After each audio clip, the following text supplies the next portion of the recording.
Trade tariffs continue to be a key focus, with the US and China planning to meet for early-stage trade talks this weekend. I'm Fiona Cincotta at StoneX, and to discuss the impact of tariffs on worldwide shipping, macro variables affecting shipping, and much more, I'm joined by Senior Vice President of Ocean Freight, Tom Beney. Thank you for joining me, Tom. Thanks for having me. Tom, just before we move on to tariffs, though, let's start with the USTR penalties for Chinese ships.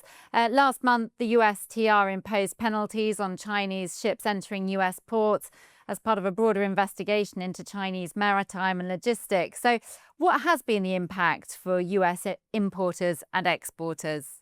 So, j- just to step back slightly, the USTR was designed so that it would benefit um, shipbuilding in the US and also to challenge Chinese dominance when it comes to ship owning and shipbuilding.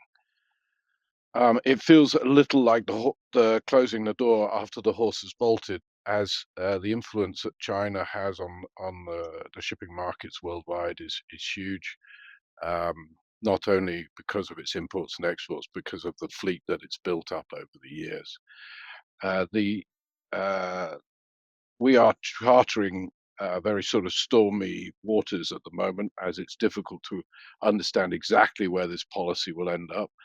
But effectively, at the moment, the major impacts have been around what we call the liner shipping companies who bring containers into the US and exports out of the US. And we're seeing disruptions in particularly in the imports into the US West Coast and the US East Coast, where container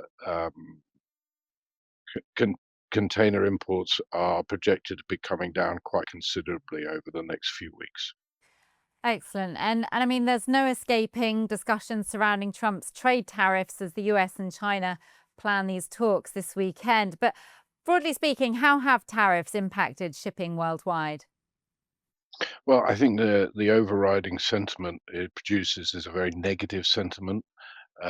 Global shipping lives and dies off global trades, and effectively today, what we're seeing is that tariffs will reduce trade overall, potentially as more manufacturing moves towards a domestic production. So we should see in the US increased manufacturing production, and we should also see that potentially in Europe and other developed countries where they are being used to bringing in Chinese imports or imports from lower cost production areas.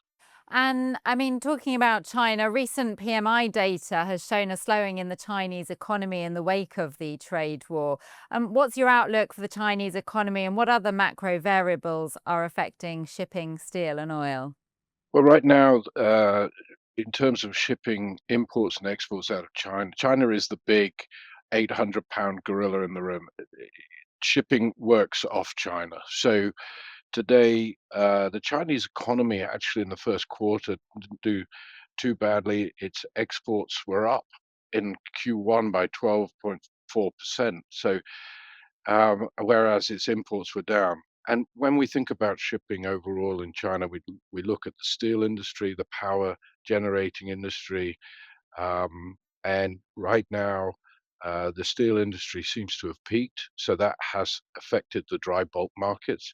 Iron ore imports are down for the first quarter. The power industry has had a mild winter, but also a high ramp up of solar, wind, and nuclear power, and therefore the coal imports into China are down in the first quarter.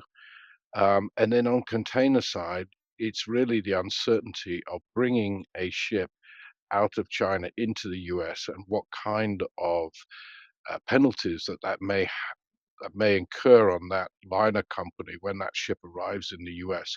So that uncertainty causes people not to ship and importers in the US not to buy. So we will see that reduction in imports into the US until there is some clarity, until the fog has cleared, perhaps on exactly what can or cannot be shipped in what kind of ship to the US. Um, but in general, China's economy doesn't seem to be suffering too badly. Um, it seems that there is definitely promotion of domestic consumption right now. Those 1.3 billion plus people in China increasing their consumption has obviously taken up some of the slack of the reduction in exports. And there is, of course, close to 70% of the world's population within a thousand within a fairly small portion of a diameter around Hong Kong. So if you can imagine India and that whole area, so increasing exports into that region has also helped China. And I guess just finally, what are the overall supply demand factors that you are considering today in dry bulk and oil? Well, I think China is such a big factor, so we've already discussed that. But in essence, we also got to look at the supply side, which is how many ships are being built and um, how many ships are being demolished. Well, the ships that are being scrapped are fairly small at the moment, and that's certainly meaning that the fleet in general is growing. Um, the dry bulk fleet is growing at somewhere around 3 to 5%. The container fleet is growing considerably, but so we are due. Shipping is a cyclical market, and we are due, in my view, that we will have a period where we will start to scrap more vessels again as they get older, as regulations on those vessels become more stringent, particularly in Europe and America, and therefore, you know, we need to have what we call the self-righting mechanism of the shipping markets come back into effect and see more scrapping. Scrapping only occurs when ship owners are not making enough money to cover their operating expenses. We are still in a market where they are making money on those ships, so there is no benefit for them to scrap.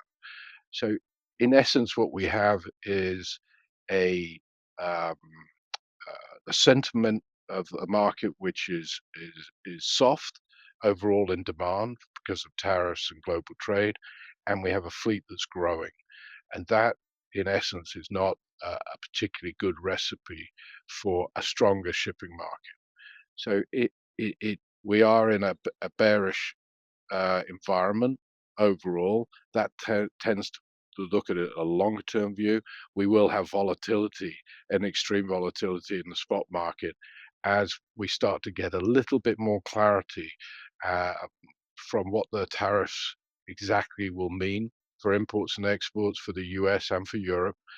And um, and we're looking to manage both sides of that, from that spot market volatility and the longer term bearish view, which in essence will take some time to sort out because it takes time before owners decide to scrap vessels.